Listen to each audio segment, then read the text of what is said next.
Hare Krishna. I was asked to speak on Īśopaniṣad. Požádán, abych mluvil o Īśopanišadě.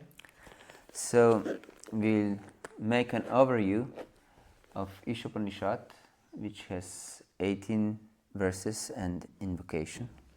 Takže dnes dáme takovou shrnutí Śrī Īśopaniṣad, která má 18 kapitol. We cannot go very deep because we'll not discuss each verse separately so much because we don't have so much time. Proto nemůžeme jít tak do hloubky, protože nemůžeme diskutovat každý verš zvlášť.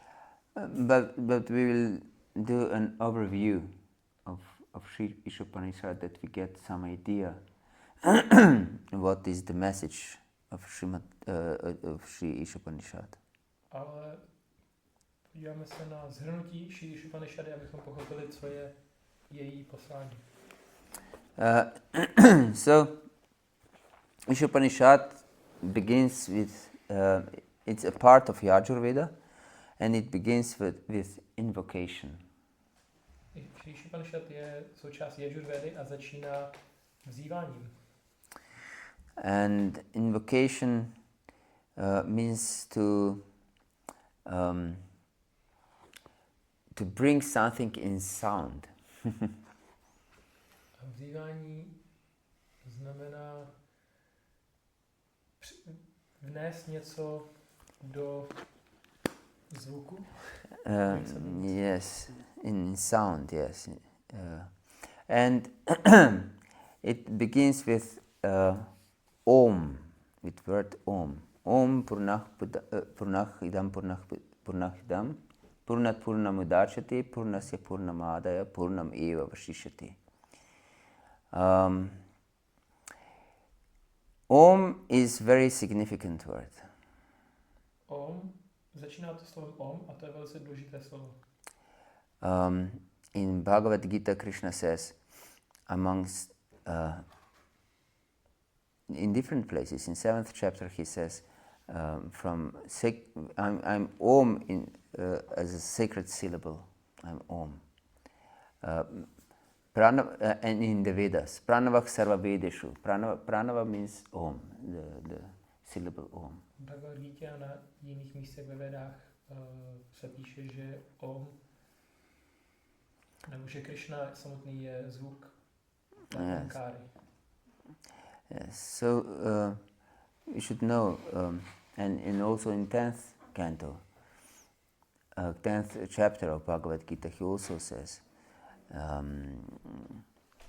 that Maharshinam Briguraham Giram Aksmekram Aksharam. Ekam Aksharam, that means one syllable, mantra, his Om. A taky v 10. kapitole tam se píše, že z těch jednoslabičných slov, tak on je Om. Yes, so actually Om is comprising everything. Everything is contained in Om. Ve skutečnosti Om zahrnuje všechno. And it's the highest absolute truth is Om. A je to nejvyšší absolutní pravda. Yes. So if we would say just Om, everything would be said.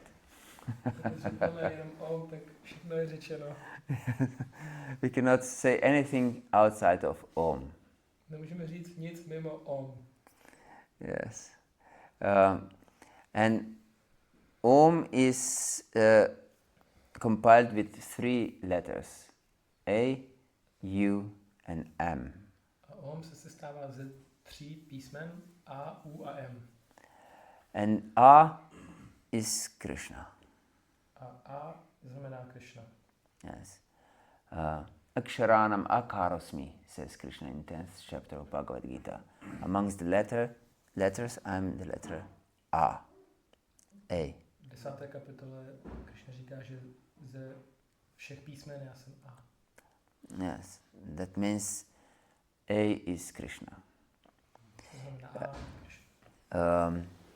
And U is Śrīmati Radharani. A U je Śrīmati Radharani.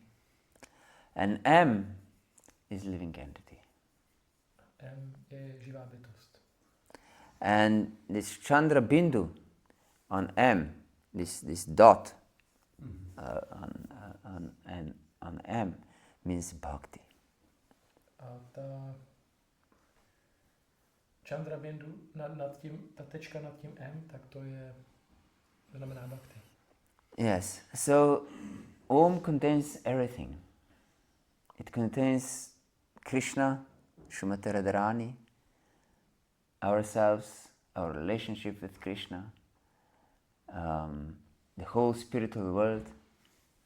Everything is contained in Om. Proto Om zahrnuje vše. Nás samotné, Krišnu, náš vztah s ním, všechno ostatní ve vesmíru je tam obsaženo. Yes. And so all other things in Shastra is just, we can say, explanation of Om. Všechny další věci v šástře jsou vlastně vysvětlením Om. Yes. So many mantras begin with Om. So they are representatives of Om.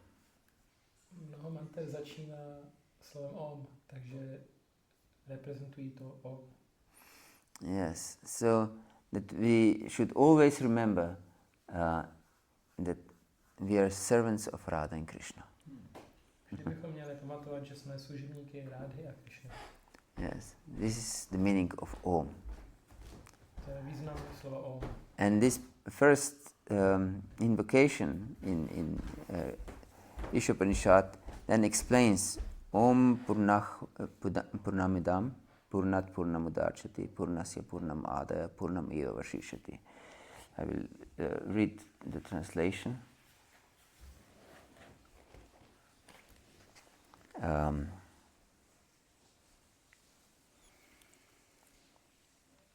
The personality of Godhead is perfect and complete, and because he is completely perfect, all emanations from him, such as this phenomenal world, are perfectly equipped as complete wholes. Whatever is produced of the complete whole is also complete in itself, because he is the complete whole, even though so many complete units emanate from him, he remains the complete balance. Svrchovaný Pán, osobnost božství, je dokonalý a celistvý. Protože je naprosto dokonalý, veškeré jeho emanace, jako například tento vnímatelný svět, jsou dokonalé, vybaveny jako úplné celky. Cokoliv pochází z celistvého, je samo o sobě rovněž celistvé, protože je úplným celkem. Zůstává zcela úplný, třeba že z něho emanuje obrovské množství ucelených jednotek. Yes, this is very interesting. That means that Lord is everything. Whatever we see is the Lord. Tohle je velice zajímavé a znamená to, že Bůh je vším. Cokoliv vidíme, tak to je Bůh. Yes. It is God and it is not God. Zároveň to je Bůh a zároveň není. Yes. Mayatadam idam sarvam jagata vyaktamurtina matstani sarvabhutani nachaham teshvavastida. It says in 9th chapter of Bhagavad-gita. I am pervading all this world and everything is in me, every living entity, but I'm not in them. And they're not in me. He continues. Krišna říká Bhagavad-gita, prostupuju celým tímto vesmírem zjeveným všechno je ve mně, ale já nejsem v nich, jako v těch živých bytostech. Yes. And again, these living entities are not in me. Znova říká, že živé bytosti nejsou ve mně. So we should know that everything actually is emanating from the Lord. And Krishna explains this in many different places, that everything emanates from me. Aham sarvasya prabhu mattah sarvam pravartate. Itamatva bhajante mam bhutapava samamita. In 10th chapter of Bhagavad-gita explains that everything emanates from me, all these spiritual and material worlds. And those who know this, they worship me with great love and affection. Na mnoha místech Bhagavad-gitě Krishna říká, že všechno pochází ze mě a ti, co tuto pravdu vědí, tak mě uctívají s velkou láskou a radostí. And this 10:8 in Bhagavad-gita, first verse of Chaturshloka of Bhagavad-gita. And then in Srimad Bhagavatam, in second canto, when in Chaturshloka of Srimad Bhagavatam, he also begins with explanation how he is everything. A v Bhagavatamu v Chaturshloce, tak tam taky vysvětluje, že on je vším. Aham evasam evagri nanyatyat satsasaparam pashataham eitachya yovashashita sosmeham. So it means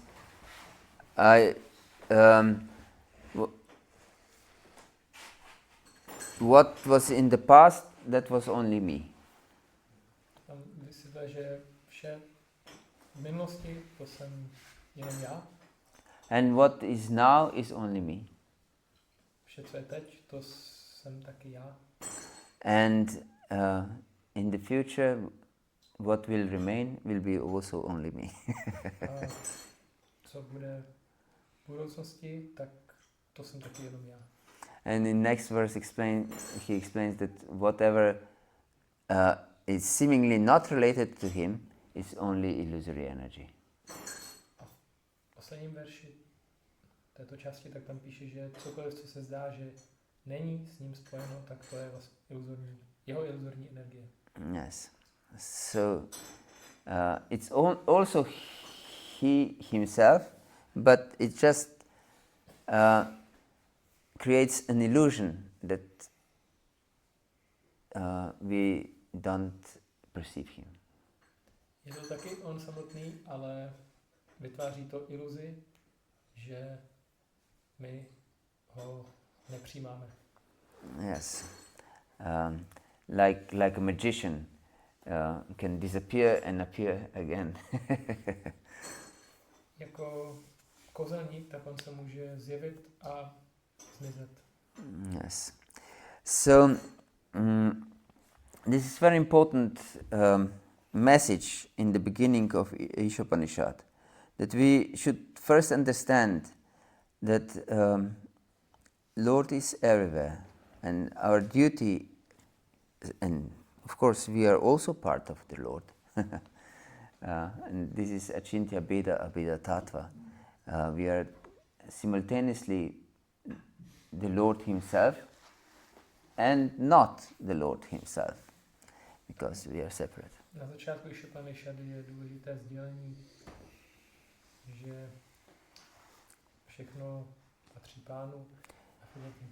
So we have to understand that we are also part of the Lord. Musíme pochopit, že my jsme taky částmi Pána. And that we cannot be separated at any time, actually. Že nemůžeme od něj být odděleni v žádném čase. So we just have to get out of illusion, actually. Takže je potřeba se dostat ven z iluze. Yes. So all scriptures actually remind us, yes, the Lord can be reached. Just try. Takže všechny písma, tak oni nás nabádají, že můžeme dosáhnout Pána, jenom se o to pokusme. Yes, like Jesus said, just knock and the door will open. Jako říkal Ježíš, tak jenom zatlukejte a budou dveře vám otevřeny. Yes. So we should knock, we should search. And this is also the message of the last verse of Chaturshloki in Srimad Bhagavatam.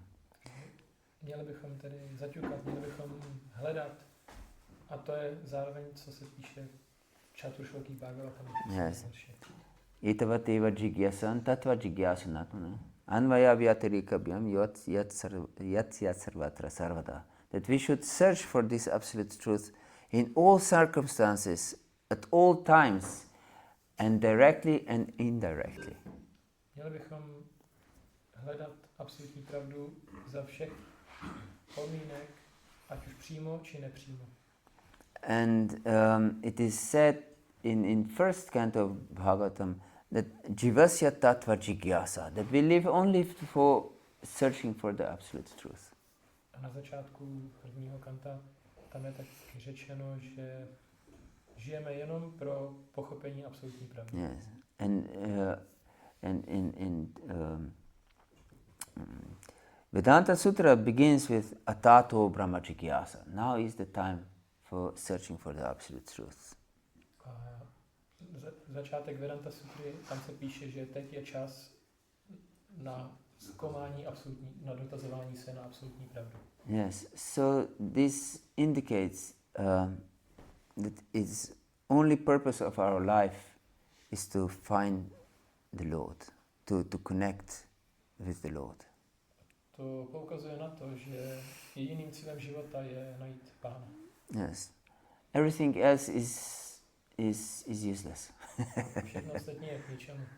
Yes, what for? We do anything else in life. A k čemu můžeme dělat cokoliv jiného v životě? Yes. Why? It's just dreaming. Everything else is just dream. Všechno ostatní je jenom snění. Yes, nothing else. Nic jiného. Yes. So, therefore, the very next verse teaches us in Īśopaniṣad how we should live. Ten další verš Īśopaniṣadě nás učí, jak bychom měli žít. Yes. Īśavasya idam sarvam yatkincha jagatyam jagat tena tyaktena bunjita madkridakaste svitanam. And it says everything animate or inanimate that is within this universe is controlled and owned by the Lord. So we should know we are all owned by the Lord. Všechno živé i neživé ve vesmíru řídí a vlastní Pán. One should therefore accept only those things necessary for himself, which are set aside as his quota, and one should not accept other things, knowing well to whom they belong. Člověk by měl tedy přijímat pouze ty nezbytné věci, jež mu byly vyhrazeny jako jeho podíl, a nepřijímat jiné věci, vědět dobře, komu patří. Yes, this is very important message. This first mantra of Īśopaniṣad establishes, first from invocation we know, yes, the Lord is there and everything is the Lord and we should connect with the Lord. Velice důležitá mantra, to vlastně etabluje, stanovuje, že nejvyšší Pán je vlastník všeho a vše, co tady je, tak on vlastní. Yes, we should connect with him. A měli bychom s ním se spojit.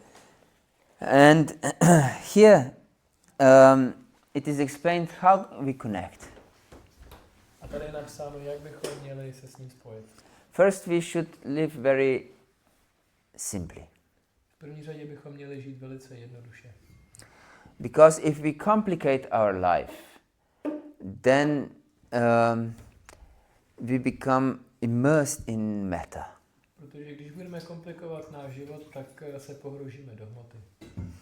Yes, and if we are immersed in metta, we cannot meditate on Supreme Lord. A když jsme pohrouženi do hmoty, tak nemůžeme meditovat na nejvyššího Pána. Because we are Jai Shri Guru Nitai Ki Jai. Then we are so entangled and in anxieties, different anxieties. Therefore, brahmachari life is very suitable for spiritual advancement. Potom budeme velice zapletení do těch životních situací a proto život brahmačarina je velice vhodný pro duchovní pokrok. Yes. Yeah. Very simple life, and not complicated. Jednoduchý život, nekomplikovaný život. Yes. Therefore, Grihastha life is, if you want to be really spiritually advanced, you have to be extremely strict to yourself. A v grihasthášramu, pokud chcete být opravdu duchovně pokročilý, musíte být velice vážný, striktní. Yes. And because then you are also the role model of your children and your wife, which is extremely important role that we have. Protože je třeba být jako vzorem pro své děti a pro manželku. Yes, this is extreme responsibility actually. A to je vysoká zodpovědnost. Yes, their life depends on us. Jejich život závisí na nás. And therefore it is explained by Prahlad Maharaj in 5th canto of Srimad Bhagavatam that we should be satisfied with the mere necessities of life. Prahlad Maharaj říká v 5. stvu Bhagavatamu, že bychom měli být spokojení jenom s nezbytnostmi hmotného života. Yes, and Jayadvaita Maharaj paraphrased him and said that we should have expenditures in our life as close to zero as possible. Jayadvaita Maharaj tak to řekl trošku jinak a řekl, že bychom měli mít co nejmenší výdaje. Yes. As close to zero as possible. Yes. This is very good instruction actually. A to je velice dobrá instrukce ve skutečnosti. If we live with expenditures as close to zero as possible, then our life will be simple. Když žijeme s téměř nulovými výdaji, tak náš život pak bude jednoduchý. Yes, and of course that we fix our mind and intelligence and our time in devotional service. A musíme upevnit svoji inteligenci, mysl a víru na oddanou službu. Yes. And here is also confirmed this, that we should accept only those things necessary for ourselves, which are set aside as our quota. A tady je řečeno to stejné, že bychom měli přijímat jen ty věci, které jsou nám vyhrazeny jako náš podíl. Yes, and we should not accept other things. Yes, here also says. A zároveň nepřijímat žádné jiné věci. Yes, that means we shouldn't be greedy for anything. Tedy bychom neměli být chamtiví po ničem. Yes, we should be extremely simple. A být velice jednodušší. Otherwise,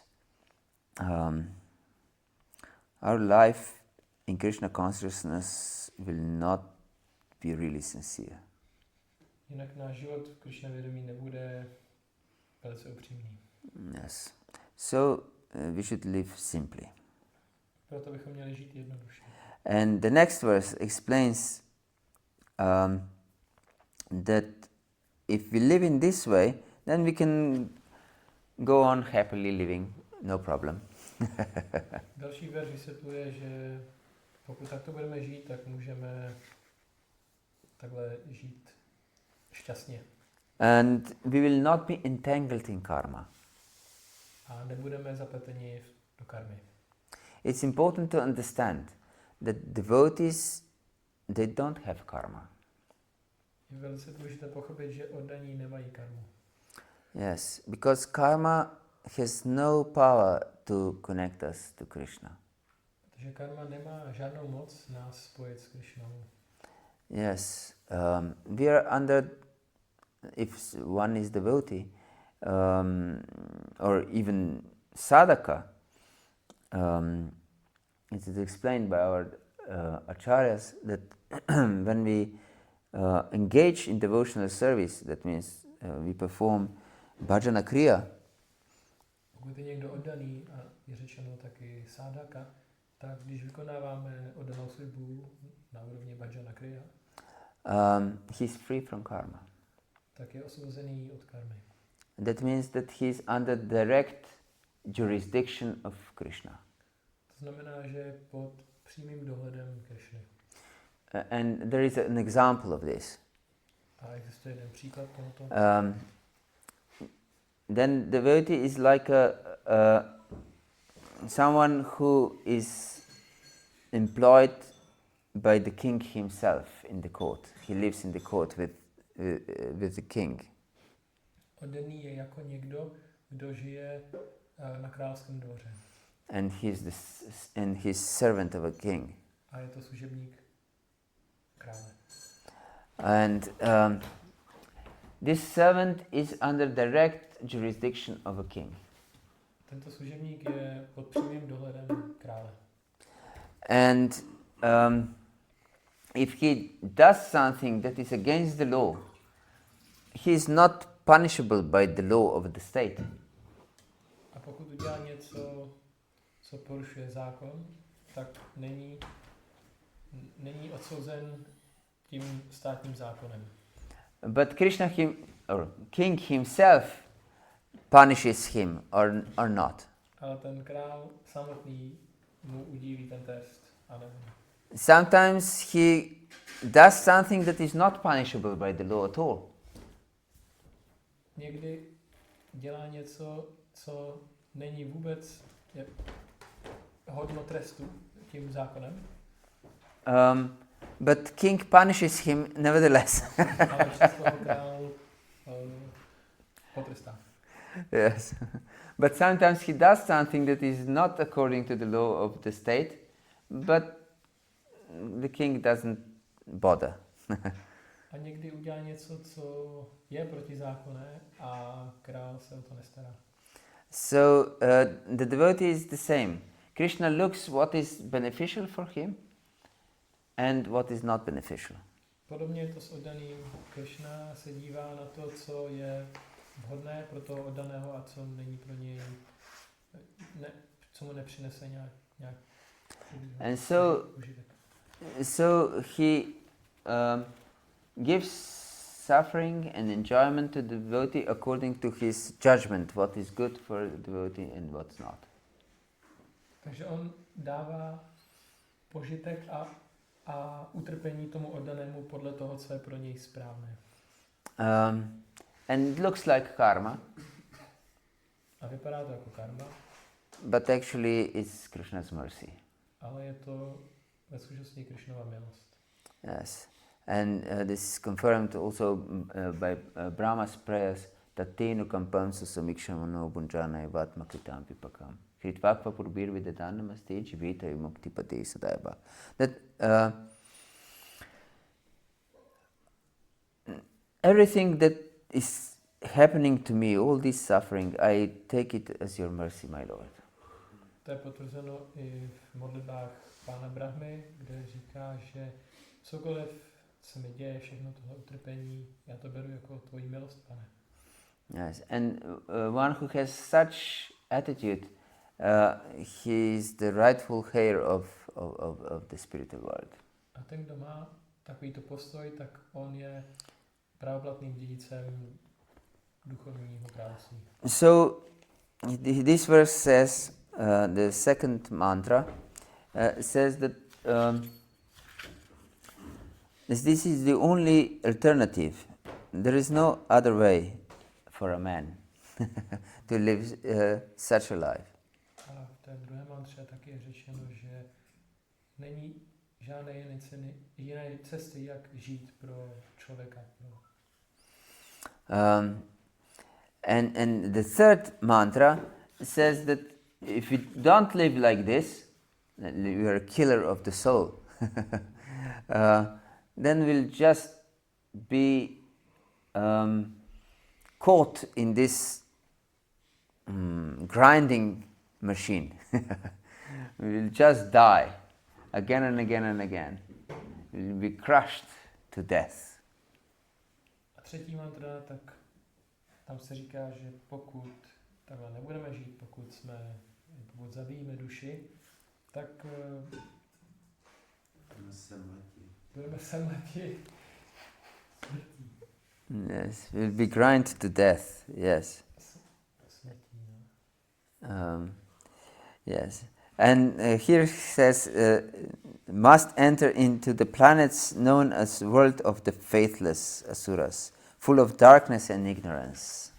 A je tady napsáno, že potom musíme vstoupit na světy bezvěrců plné temna a nevědomosti. Yes. So these first three mantras explain us how we should live and how we should not live. Tři první mantry, tak oni popisují, jak bychom měli žít a jak bychom neměli žít. Yes. So first mantra explains what is absolute truth. První mantra vysvětluje, co to je absolutní pravda. And these three mantras explain us how we should live to achieve this absolute truth. A tyto tři mantry, tak oni vysvětlují, jak žít, abychom dosáhli nejvyšší pravdy. And then next mantras from 4 to 8, I believe, yes, explain us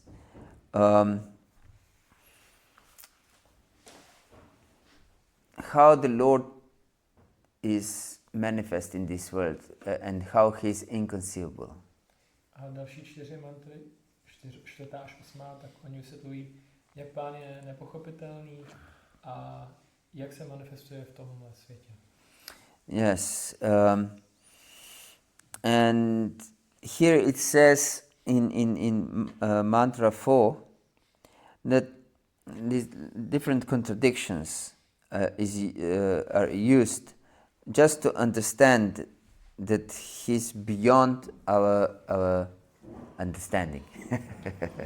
V mantře čtvrté, tak tam jsou řečeny různé takové kontradiktní informace, které nám pomáhají chápat, že Bůh je nepochopitelný.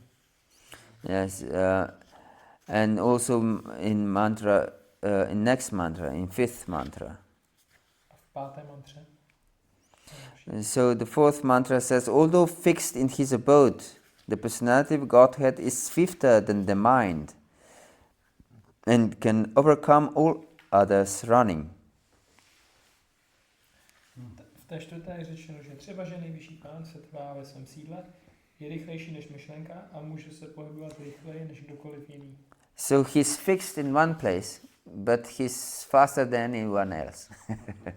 Takže se trvá na jednom místě, ale je rychlejší než kdokoliv jiný. Yes, and powerful demigods cannot approach him. A mocní polobozy ho nemohou dosáhnout. Although in one place he controls those who supply the air and rain. Přestože na jednom místě ovládá ty, kdo dodávají vzduch a déšť. Yes, he surpasses all in excellence. Předčí všechny svou znamenitostí. Yes, and then his mother is running behind him to catch him. A pak jeho matka ho honí zezadu, aby ho chytila. Yes, and here it says that the powerful demigods cannot approach him, and that he overcome all others running. A tady je řečeno, že ty mocní polobozy ho nemohou předčít a porazí všechny v běhu. But his mother, old lady actually, because long time Maharaj Nanda and Yashoda didn't have children, so she was quite old and she was not so lean, but nevertheless she caught him. Matka už je starší žena, nějaký čas neměli děti a přesto, že nemá jako úplně tenkou postavu, tak ona ho dokázala chytit. Yes, he caught this absolute truth. Chytila tu absolutní pravdu. Yes, and not just called him, she scolded him. Nejen, že ho chytila, ale taky ho pokárala. and bound him with the rope. Svázala provazem. Yes. So this is the power of bhakti. To je moc bhakti. Yes. So we should immerse ourselves in the most powerful thing ever possible. Měli bychom se ponořit do té nejvíce mocné věci. Yes. And the next verse, we don't have time to go deeper in each verse, but here is these different contradictions. The Supreme Lord walks and doesn't walk. He's far away, but he's very near as well. He's within everything, and yet he's outside of everything. V tom dalším verši, že my nemáme čas probírat každý verš, tak tam je řečeno, nejvyšší pán chodí a nechodí, je daleko, ale zároveň je také velmi blízko, je uvnitř všeho a zároveň vně všeho. Yes, so he's inconceivable. It is said, Achintyah kalu yebhava natam starkena yojayet pratkritibhyah paramyatcha tatachintasya lakshanam. That we cannot penetrate the Lord with our intelligence. Je řečeno v tomto verši, že nemůžeme Pánu prostoupit naší inteligencí. Yes, he's completely beyond intelligence. Že on je za hranicemi inteligence. Yes, because he's transcendental, and intelligence and mind and senses are material elements. Protože on je transcendentální a mysl, inteligence a smysly jsou hmotné. Yes, so cannot touch the transcendence, actually. Proto nemůžeme se dotknout té transcendence.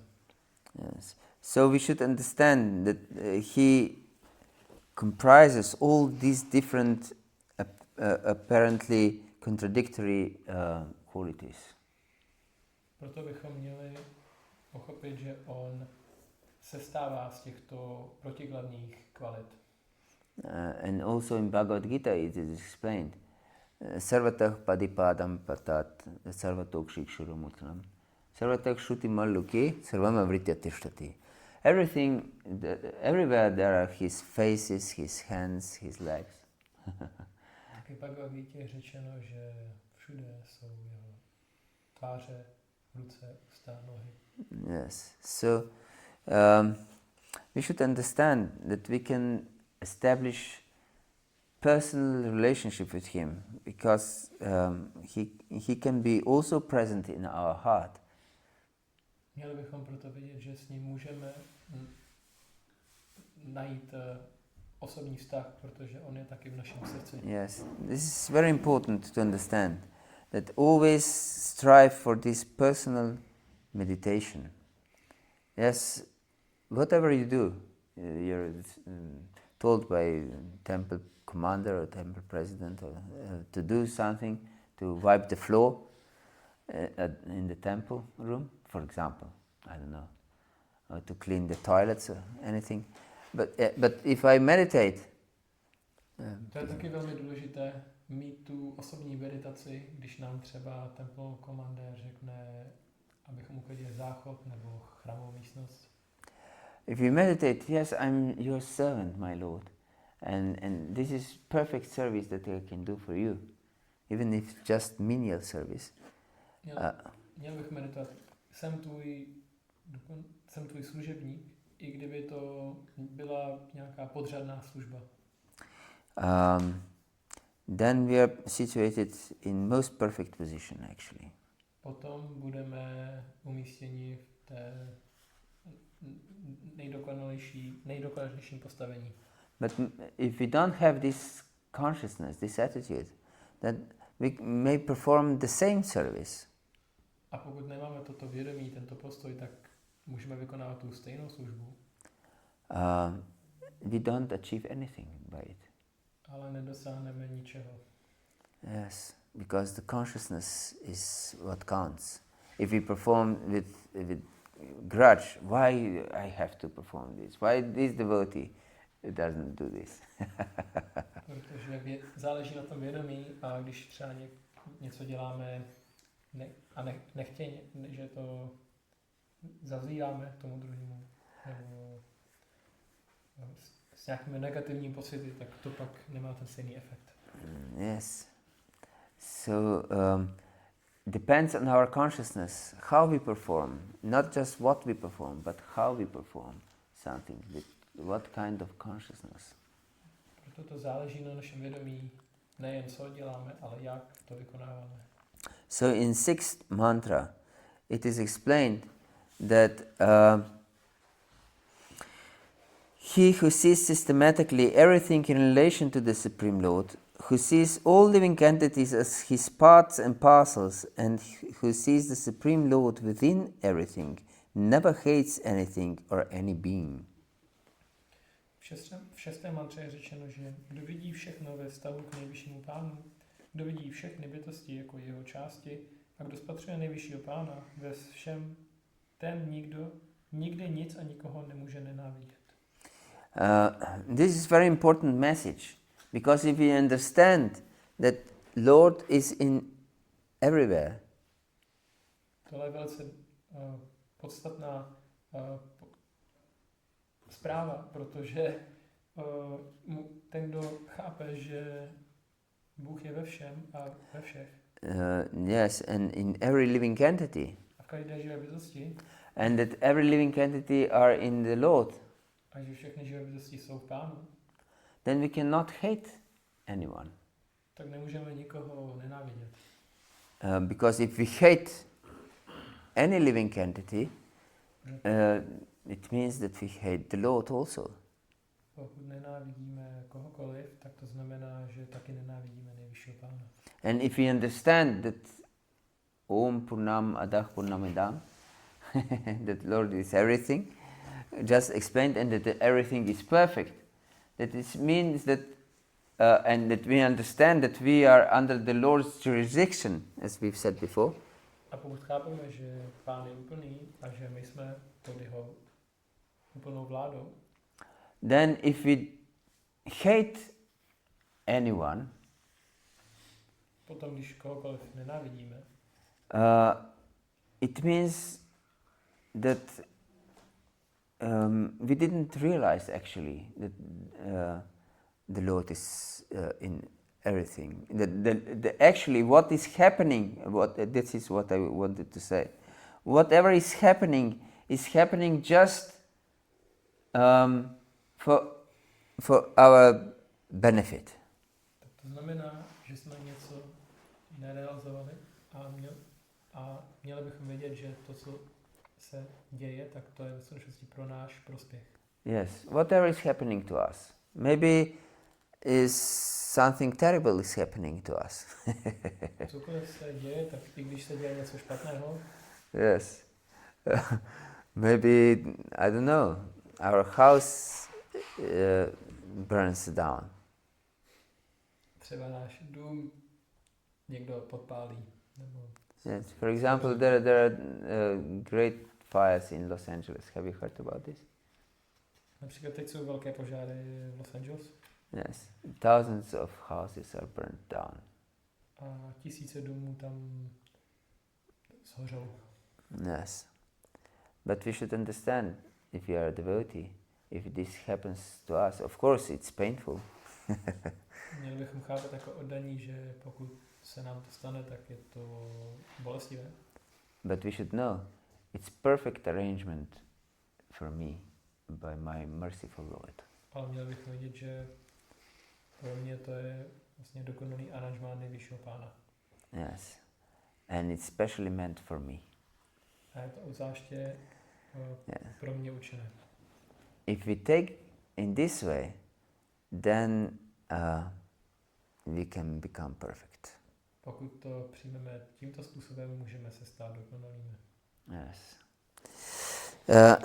So, And then the next verse says,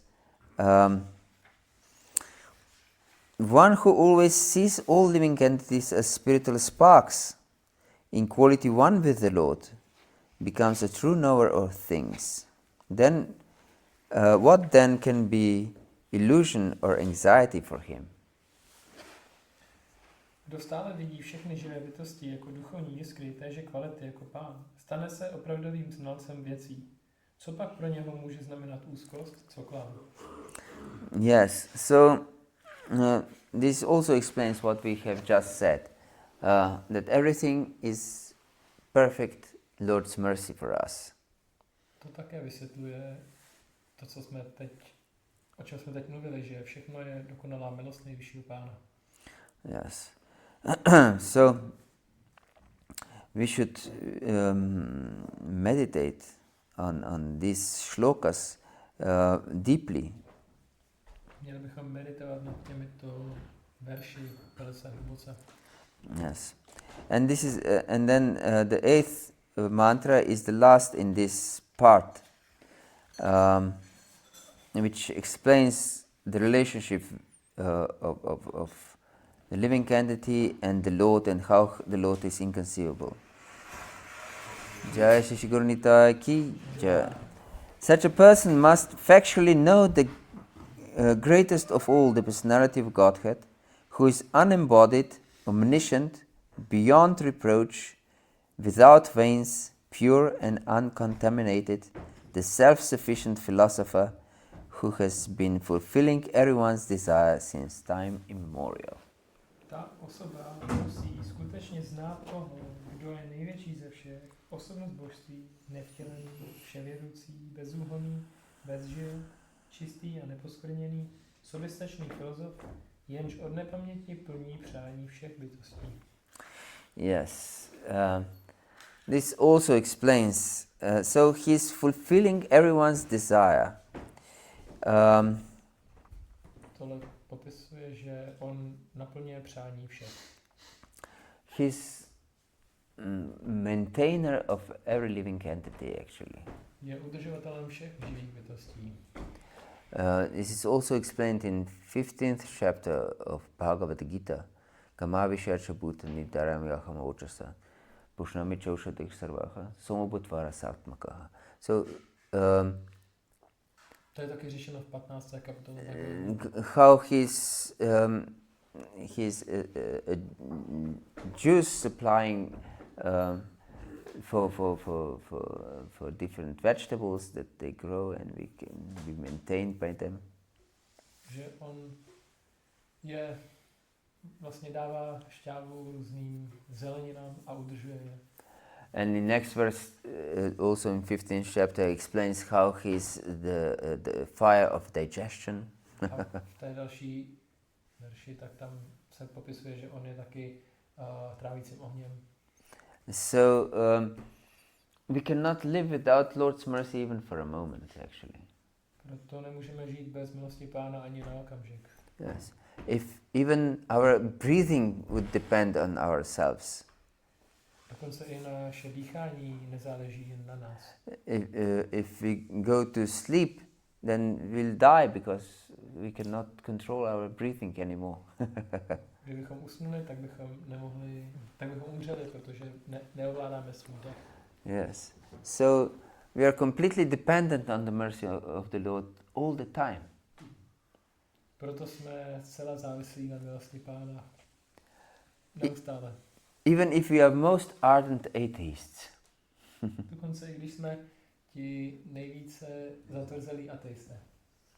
Yes. So everyone is completely dependent on the mercy of the Lord. Všichni jsou zcela závislí na milosti Pána. So these mantras from mantra 4 to mantra 8 give us this message, how we should perceive the Lord and what should be our attitude towards Him. Tyto 4 mantry od 4. do 8. tak oni popisují. These are 5 mantras, 4, 5, 6, 7, 8. Jak bychom měli vidět Pána a jak se manifestuje v našich životech. And then Next three mantras, from 9 to 11, explain the difference between vidya and avidya, knowledge and ignorance. A další pár manter od 9. do 11. popisuje, co je pravé poznání a co je nepravé poznání, co je vidya a co je avidya. Yes, and it is explained that very, very interestingly, it says that those who cultivate avidya, that means ignorance, A tam je napsáno, že ti, co kultivují nevědomost, avidyu, they go to dark regions of the universe. tak ti jdou na temná místa tohoto vesmíru. But those who practice vidya, knowledge, they go even deeper. A ti, co rozvíjí poznání, vidya, Yeah. tak oni jdou do těch nejtemnějších končin. They go even deeper. Ještě do temnějších míst. It's very interesting. Prabhupada, of course, translates little bit in such a way that we can easily understand this. Prabhupada to vysvětluje, že takovým způsobem, že to můžeme jednoduše pochopit. And therefore he translates not those who practice vidya, but he translates so-called knowledge that we understand properly. Prabhupada tam vysvětluje, že ne ti, co praktikují vidyu, ale ty, co rozvíjí takzvané poznání. Yes. So we should understand that this so-called knowledge is every kind of knowledge that not brings us closer to Krishna. Měli bychom chápat, že toto takzvané poznání, to je jakékoliv poznání, které nás nepřibližuje ke Krišnovi. So all scientific knowledge that is not meant to awake us to Krishna consciousness is this deeper is this type of vidya that brings us deeper than avidya. Takže veškeré vědecké poznání, které nás nepřibližuje k vědomí Krišny, tak to je právě to, co nás vede ještě do temnějších míst než ta avidya. And we can see this in modern world. A vidíme to v moderním světě. For example, animals are in ignorance. Například zvířata jsou v nevědomosti. And very simple people who can be also sinful. A jednodušší lidé, kteří mohou také být hříšnými. They are in ignorance. Oni jsou v nevědomosti.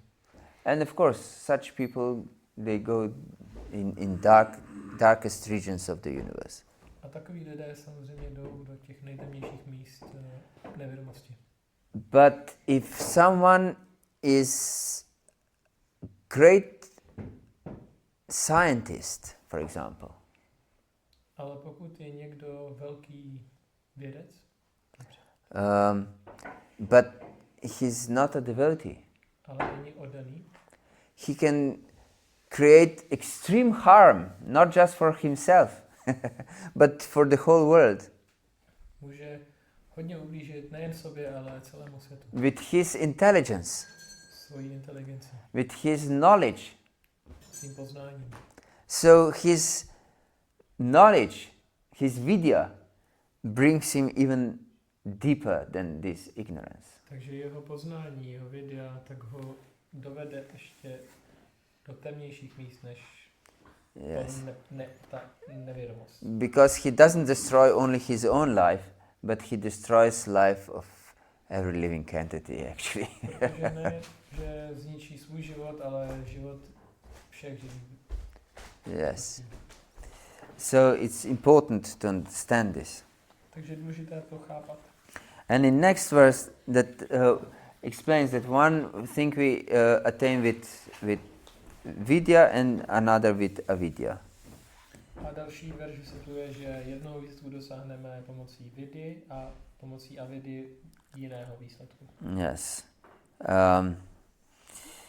And then the next verse is explained, we will not go in detail because we don't have much time, but next verse explains that only one who can learn the process of nescience and that of transcendental knowledge side by side can transcend the influence of repeated birth and death and enjoy the full blessings of immortality. Ten další verš říká, že pouze ten, kdo se dokáže současně seznamovat jak s procesem nevědomosti, tak s procesem transcendentálního poznání, může překonat účinek opakovaného rození a umírání a plně si užívat požehnání nesmrtelnosti. Therefore, that means in simple words, what this means.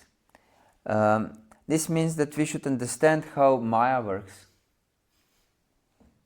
Jak v jednoduchých slovech, tak co to znamená, že bychom měli chápat, jak funguje Maya and what is devotional service. a co to je oddaná služba. And we should know this side by side. A měli bychom to zkoumat bok po boku. Because if you just know what is bhakti, Protože pokud jenom víme, co to je bhakti, but we don't know how Maya works, ale nevíme, jak funguje Maya, we'll be easily illusioned by Maya. tak jednoduše propadneme iluzi Maya. Yes, so we should know both. And then in next 3 verses, Krishna Īśopaniṣad explains also this difference between matter and spirit.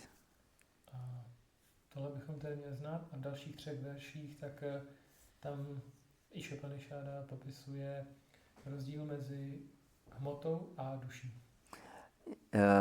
Yes. First was vidya and avidya, and now it's matter and spirit. Nejdřív bylo vidya a avidya a teď se jedná o hmotu a duši. And begins in the same mood. A začíná to ve stejné náladě. And said that those who are living material life basically Adam tamak pravishanti ye sambhutim upasati tato bhuyate tamo yau sambhutam rataha. And it means that those who worship asambhuti, that means not spiritual substance, they go deep, enter into the darkest regions of ignorance. Tady je řečeno, že ti, co uctívají asambhutim, ty neduchovní. Here it's translated as demigods, that we easily understand, but we should know that this asambhuti means not spiritual substance. Tak ten, kdo uctívá polobohy, hmotné věci, tak vstoupí do nejtemnějších končin nevědomosti. Yes. And those who worship sambhuti, spirit, a ti, kteří uctívají duchovno, sambhuti, duši, they go even deeper. tak jdou ještě hloubš. Yes. Here it is explained, and still more so do the worshippers of the impersonal absolute. Prabhupada explains here to understand. But actually, Tady verš zní od Prabhupády, že ještě více to platí pro ty, kteří uctívají absolutno. But actually what this verse really tells us, that those who worship something material, what is not spiritual, they go in darkest regions of the universe. Ale co nám tento verš skutečně říká, že ty, co uctívají něco hmotného, tak ty jdou do nejtemnější končiny. And those who worship spiritual substance, they go even deeper. A ti, co uctívají duchovní esenci, tak ty jdou ještě hloubš. Yes. But here Prabhupada translates in such a way that we immediately understand. A tady Prabhupáda to vysvětlil takovým způsobem, že to hned chápeme. Because if we are not devotees and we worship something impersonal aspect of the Lord, protože pokud nejsme oddaní a uctíváme neosobní aspekt Boha, Krishna explains himself, personally explains what is happening. Krišna samotný popisuje, co se stane. In 12th chapter of Bhagavad-gita. Ve 12. kapitole Bhagavad-gita. He says, Klishodikarastasham avyakta saktachetasam. Avyakta hi gatir dukkam dihavaptir avapati. Dihavaptir avapati. That those who worship impersonal aspect, they face only trouble, nothing else. Klishodikarastasham. Klesha means suffering. Tam je řečeno, že ten, kdo uctívá neosobní aspekt Boha, tak toho čekají jenom obtíže. Yes. And Kleshodikatarastasham avyakta saktachetasam. Those who are attached to avyakta, to impersonal aspect. Tam je řečeno, že ti, kdo uctívají avyakta, neprojevený neosobní aspekt Boha. Yes. And gatir dukkam, their only goal, what they achieve is just misery and nothing else. Jejich jediným cílem je utrpení a nic jiného. Yes, and nothing else. It's interesting. Especially because in previous verse he says that at the end also attain me, those who worship this impersonal aspect. Je to zajímavé, protože v předchozím verši tak tam píše Krišna, že ti, kdo uctívají neosobní aspekt, tak nakonec taky ke mně dosáhnou. And how is this? Jak je to tedy možné? What do you think? Co myslíte? Looks completely contradictory, isn't it? Vypadá to protikladně. Does it mean that it will just prolong the way to the Supreme Lord? It will make it just so long. Yes, exactly. Znamená to, že to jenom prodlouží tu cestu k nejvyššímu pánu? Yes, and Krishna explains this also in 7th chapter of Bhagavad-gita. A Krišna to vysvětluje také v 7. kapitole Bhagavad-gita. Bahunam janmanam anti jnanavan mam prapadati. Vasudeva sarvamiti samahatmas durlabha. That after many births and deaths, such a person, such jnani, may attain me. Tam je řečeno, že po mnoha zrozeních takový člověk mě může dosáhnout. Because he realizes that the Lord is everywhere, that Vasudeva, the Lord is everywhere, everything. Protože pochopí, že Pán je vším. And he surrenders to him. A odevzdá se mu. That means that he becomes a devotee actually. A to znamená, že se stane oddaným. Yes. And such a Mahatma is extremely rare, sudurlabha. A taková velká duše je velice vzácná. Yes. So here it is explained. So if someone doesn't worship this the Lord with bhakti, he enters in more trouble. Je řečeno, že ten, kdo just suffering.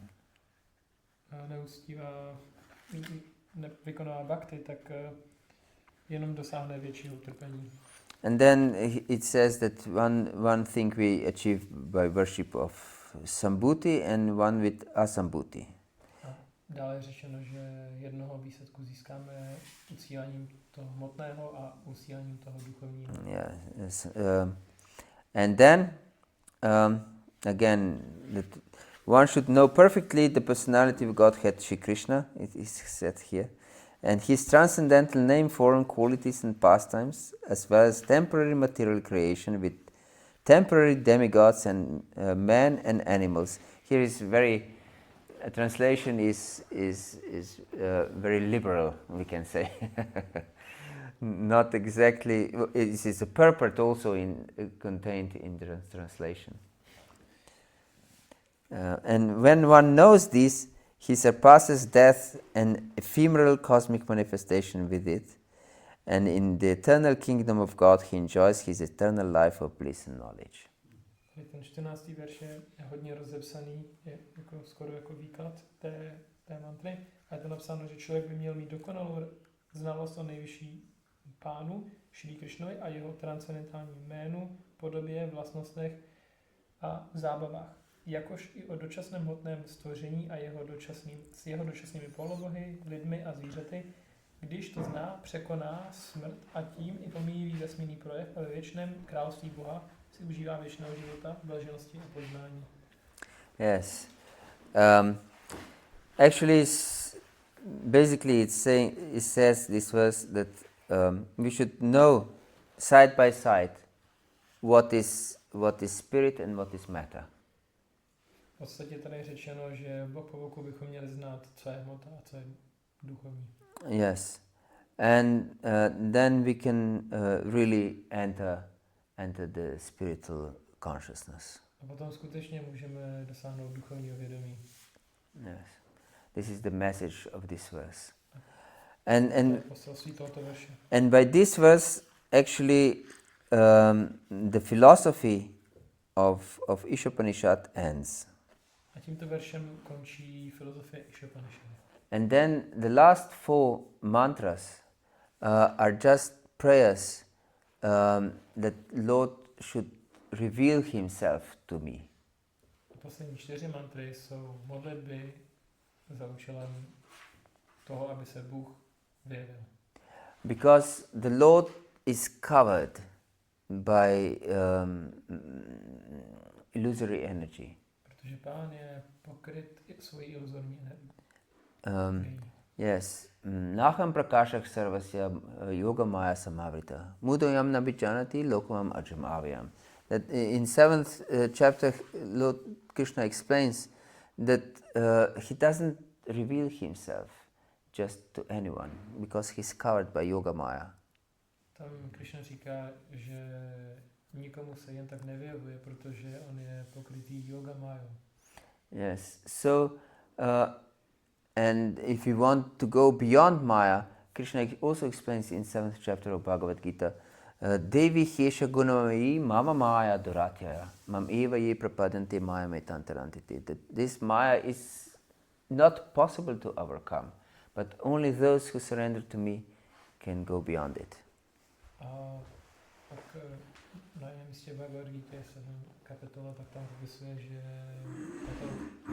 tato hmotná příroda se stávající ze 3 kvalit je velice těžký překonat a jenom ten, kdo se neodevzdá. So here in these 4 verses, devotee prays, please Lord, reveal yourself to me.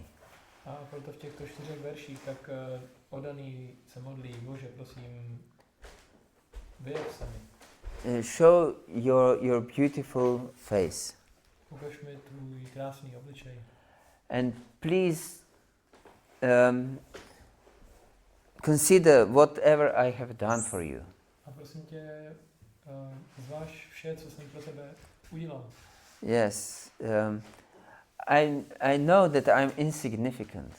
Vím, že jsem velice nepatrný. But please consider that I try to do something for you.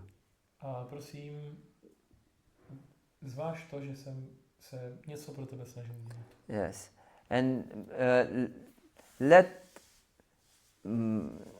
my body be burnt by the funeral fire.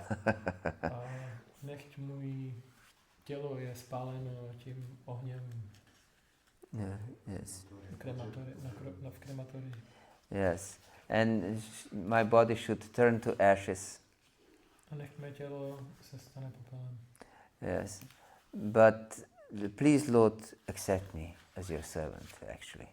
Ale prosím, Bože, přijmi mě jako svého služebníka. Yes, we will not go to these 4 verses more deeply because we don't have time.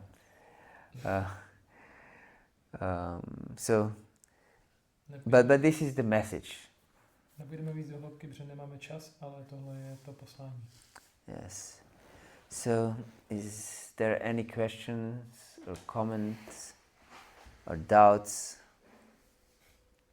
Nějaké otázky, pochybnosti, komentáře? Yes. Yes, please. Jestli to poznání videa, jestli se stavuje jako k materiálnímu poznání, nebo jestli zahrnuje i transcendentální poznání. Že nevím, víš? Does the knowledge in the category of vidya contain only material knowledge, or does it also mean spiritual knowledge? Yes, true vidya, of course, is spiritual knowledge. Skutečná vidya, to je duchovní poznání. But we have, of course, for example, the word Veda means knowledge. Třeba slovo Veda znamená poznání. Yes. Do you have this word in Czech? Veda? Věda. Veda. It's like science. Like science. Yes. In Slovene, it's the same. It's directly Veda and nothing else than Veda. Slovenštině to je přímo jako Veda. To slovo. Yes. So, all knowledge actually is Veda. Takže veškeré, Is Vidya in this sense. veškeré poznání je vidya v tomhle smyslu. And comes from Krishna actually. A pochází od Krišny ve skutečnosti. And the purpose of science, the beginning of science, was to search for the Lord's laws in nature. A účel vědy v těch začátcích bylo zkoumat božské zákony. Yes, and everyone knew that the Lord is the absolute authority. Všichni věděli, že Pán je absolutní autorita. But now the science has become extremely atheistic. Ale teď se věda stala extrémně ateistickou. Not every scientist is atheistic, but mainstream scientists are atheistic. Ne každý vědec je ateistou, ale většina jich taky je ateisty. Yes. So proper knowledge is bhakti. How to engage every aspect of life, every aspect of knowledge for the satisfaction of the Supreme. This is only true knowledge. Skutečné poznání je bhakti, jak zaměstnat jakýkoliv aspekt života ve službě Pánu. A to je skutečné poznání. Yes. Hare Krishna. Anything else? Něco dalšího. Yes, please. Jestli bys prosím mohl poděkovat za úžasný shrnutí. A ještě otázka je, že vlastně všechno je Krišna, ale jaký je rozdíl mezi božstvama a čímkoliv ostatním.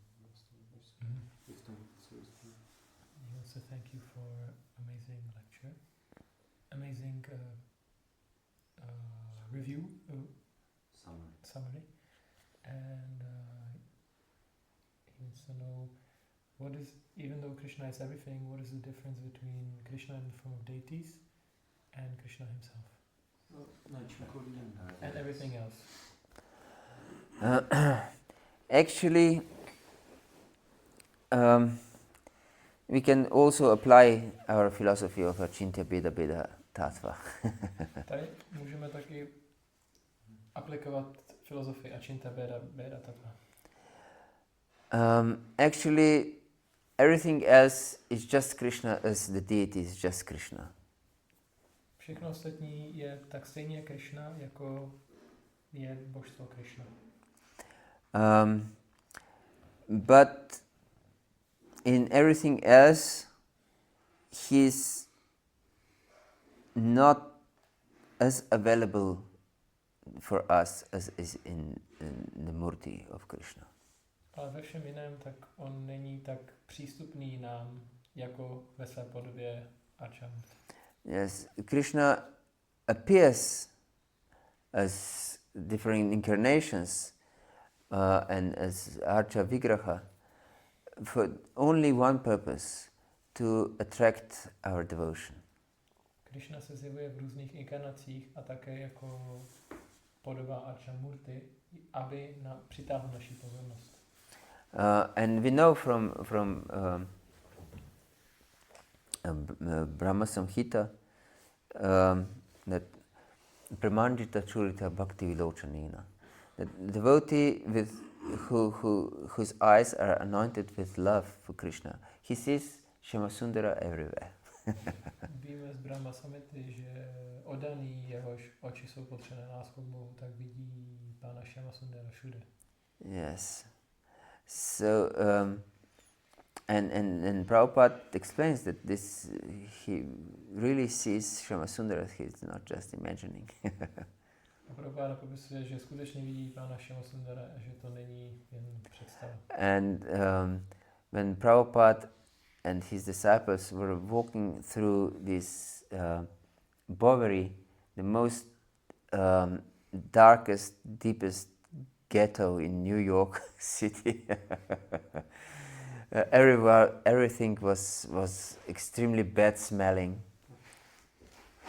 A když Prabhupada procházel tím tou čtvrtí Bovary v New Yorku, tak a vlastně všechno tam bylo velice jako špinavé a smrdilo to.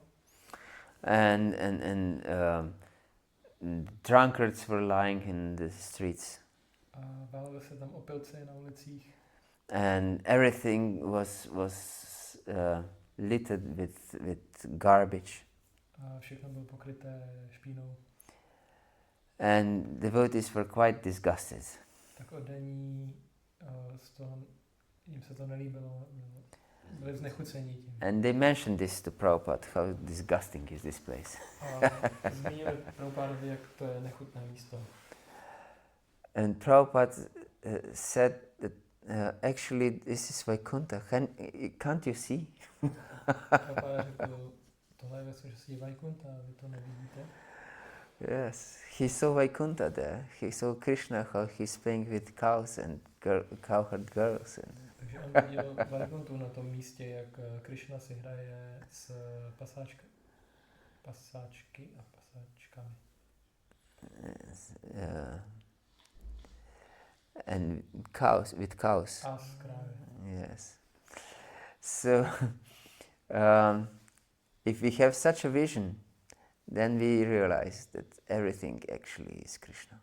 A pokud máme takovou vizi, tak můžeme realizovat, že všechno je Krishna. Yes, because also his abode is not non-different than Krishna.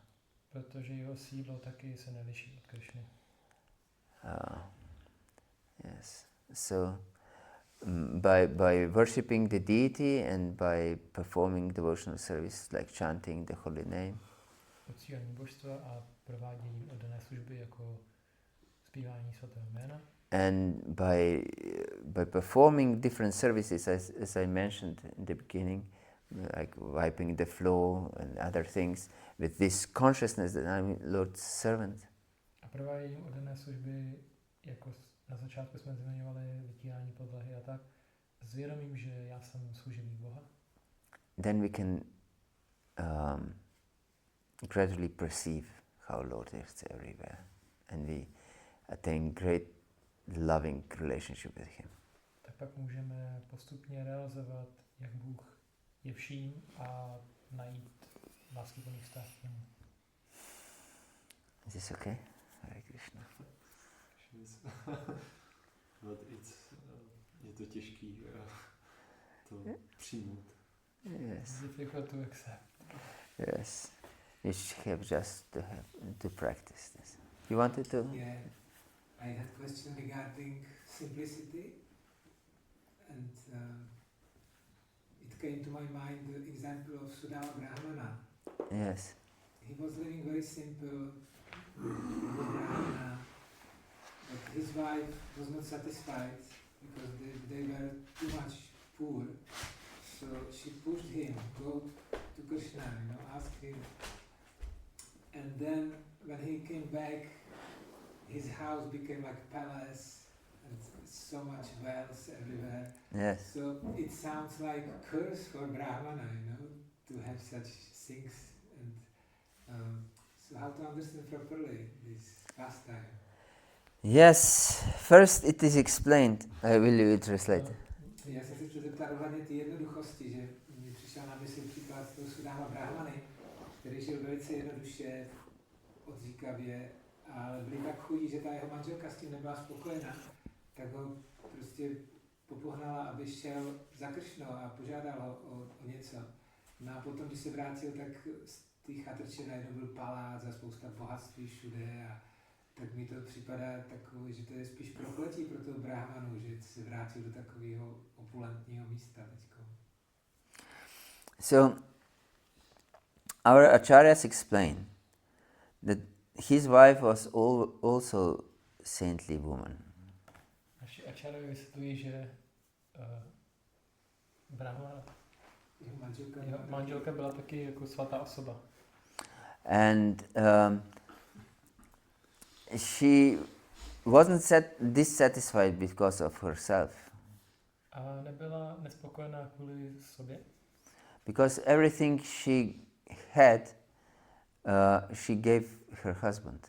Protože všechno, co měla, dala svému manželovi. Yes, all food and everything. So she was actually more austere than he was. Všechno své jídlo a tak dále, takže ona byla více odříkavá, než on byl. And but because she didn't have enough to feed her husband. Ale protože neměla dost, aby nakrmila svého manžela. She asked him to go and ask Krishna for help. Tak řekla, aby šel za Krišnou a poprosil ho o pomoc. And then Sudama Vipra went with a handful of broken rice. Poté Sudama Vipra šel s hrstí rýže. Yes, for great emperor for a gift. Jako dar pro velkého krále. And then he was so ashamed that he couldn't offer this to Krishna, who lived in a golden palace with perfect food, and he fed Sudama Brahmana with perfect food, and now how he can give this broken rice to Krishna? On se cítil jako velice trapně, jakože má pro Krišnu jenom kousek té zlámané rýže, když Krišna ho vlastně hostil velice honosně v tom paláci. But Krishna knew that he brought him this rice, and so he snatched rice from him and ate one portion, and he was thrilled with good taste because he tasted devotion. Ale Krišna věděl, že on pro něj má tu rýži, tak mu ji vzal, ochutnali a vlastně měl radost z toho, že on mu to nabízí s odolností. And when he wanted to take another bite, Rukmini stopped him. A pak, když chtěl si vzít ještě víc, jako další, znovu si kousnout, tak tak Rukmini ho zastavila. Yes. And she said that he's blessed more than enough. A řekla, že teď už byl požehnaný víc než dost. Yes. And of course Sudama couldn't ask anything from the Lord. Samozřejmě Sudáma nemohl o nic požádat od Pána. But why Lord gave him so much? Ale proč Pán mu dal tolik? And it's explained that he had more magnificent palace than Indra. A dokonce je řečeno, že měl velkolepější palác než sám Indra. Because the Lord couldn't give him more. Pán mu nedokázal dát víc. Yes, the Lord was in predicament actually. A on byl v takovém dilematu, because in Bhagavad-gita he promises, protože v Bhagavad-gítě on slibuje, ye yatamam prapadanti tam stateva bhajamaham mama vartmanu vartanti manushyak parta sarvasha. As one surrenders unto me, I respond accordingly. podle toho, jak se mi kdo odevzdává, tak já se mu odměňuji. So the problem was that Sudama gave Krishna more than he had. Problém byl, že Sudáma dal Krišnovi víc, než co měl. Because his wife had to borrow this rice from the neighbors because they didn't have this broken rice at home. Protože jeho manželka si musela půjčit tuto rýži, protože doma žádnou neměl. Yes. So Brahmana Vipra, Sudama Vipra gave him more than he had. Tak Sudáma Vipra mu dal více, než co měl.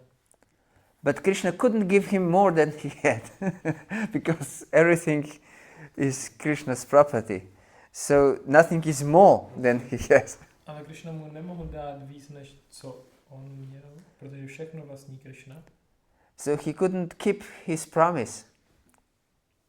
A proto nemohl svého slibu dostat. Yes. So he gave him just something. A tak mu něco dal. Yes. Just a fraction of what actually he should give him. Tak mu dal jenom malou část toho, co mu měl dát. Yes. But it is explained that although Sudama received such opulences, he still retained his simple way of living. Je řečeno, že přestože Sudáma získal takové bohatství, tak on přesto žil dále jednoduše. Yes, I think Vishwanath Chakravarti Thakur explains in 10th canto Srimad Bhagavatam how he still was sleeping on the floor. Vishwanath Chakravarti Thakur popisuje, že on dále spal na zemi. Yes. He didn't use the opulent bed or anything like this. Nepoužíval to bohatství, ty postele a tak. Yeah. Hare Krishna. Hare Krishna. Okay, thank you very much for your attention. Śrīla Prabhupada ki jai, Śrīmad Īśopaniṣad ki jai. Nitai Gaur Premanande. Hari Hari Bol.